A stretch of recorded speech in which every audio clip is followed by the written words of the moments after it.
1830s, what had happened was that as the population in Europe increased, also there were surprisingly there was a bit of a decrease in jobs, and people did not have enough money, and also the prices of the food was basically increasing. Since food is mainly सबसे ज़्यादा important होता है सबके लिए, तो उनके लिए उससे जैसे सब्सिस्टेंस क्राइसिस जिस तरीके से क्लास 9th में फ्रेंच रेवोल्यूशन के टाइम में हमने पढ़ा था, उसी टाइप का ही काइंड ऑफ सिचुएशन हो गया था.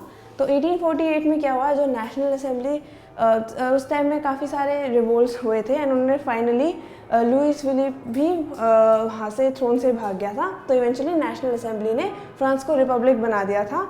And finally suffrage for all males above the age of 21, जैसे जैकोबिन गवर्नमेंट के अंडर था उस टाइप का ही उन्होंने इस्टेब्लिश कर लिया था. तो उसके एंड ऑल्सो उस टाइम में सिंस जॉब की कमी थी, तो उस टाइम में ज़रूरी था कि right to work as well as जैसे नेशनल वर्कशॉप जिनसे वो लोगों को और एम्प्लॉयमेंट स्किल्स एंड थोड़ी वोकेशनल ट्रेनिंग उस टाइप का उन्होंने प्रोवाइड करने के लिए उन्होंने और मेजर्स लिए थे.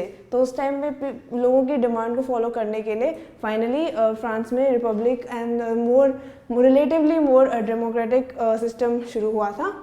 एंड ऑल्सो साथ ही साथ जैसे पुअर लोगों की प्रॉब्लम ये सब चल रही थी, तो उसी साथ में revolution of the liberals, that is जो मिडिल क्लास थे, उन लोगों के भी अपने डिमांड्स थे. उस टाइम में ओवरऑल यूरोप में जैसे सारे man as well as women, उन लोगों के अपने सफरेज रिलेटेड एंड जैसे राइट्स के रिलेटेड काफ़ी डिमांड्स थे. तो जैसे वुमेन को कभी अभी तक राइट टू वोट नहीं मिला था, तो उन्होंने भी अपने डिमांड्स मैन के साथ रखे, एंड उन्होंने उतना ही पार्टिसिपेट किया इन दी होप्स कि उन्हें भी वो राइट्स मिल सके. इवेंचुअली 1838 में 831 रिप्रेजेंटेटिव साथ आए, एंड उन्होंने कॉन्स्टिट्यूशन बनाया. एंड फाइनली उन लोगों ने जर्मनी का उन्होंने नेशन फाउंड करने के लिए उन्होंने सबसे पहले प्रशिया के किंग को अप्रोच किया, that is William one, and उन्होंने क्राउन ऑफर किया अंडर द कंडीशंस कि वो जो उनके कॉन्स्टिट्यूशन है उसको फॉलो करे. विलियम वन ने उसे रिजेक्ट कर दिया, एंड इवेंचुअली ट्रूप्स और कंट्रीज से भी उनके हेल्प के साथ उन्हें ट्रूप्स बुलाए, एंड इवेंचुअली इनको जितने भी लिबरल्स थे उनको सप्रेस कर दिया.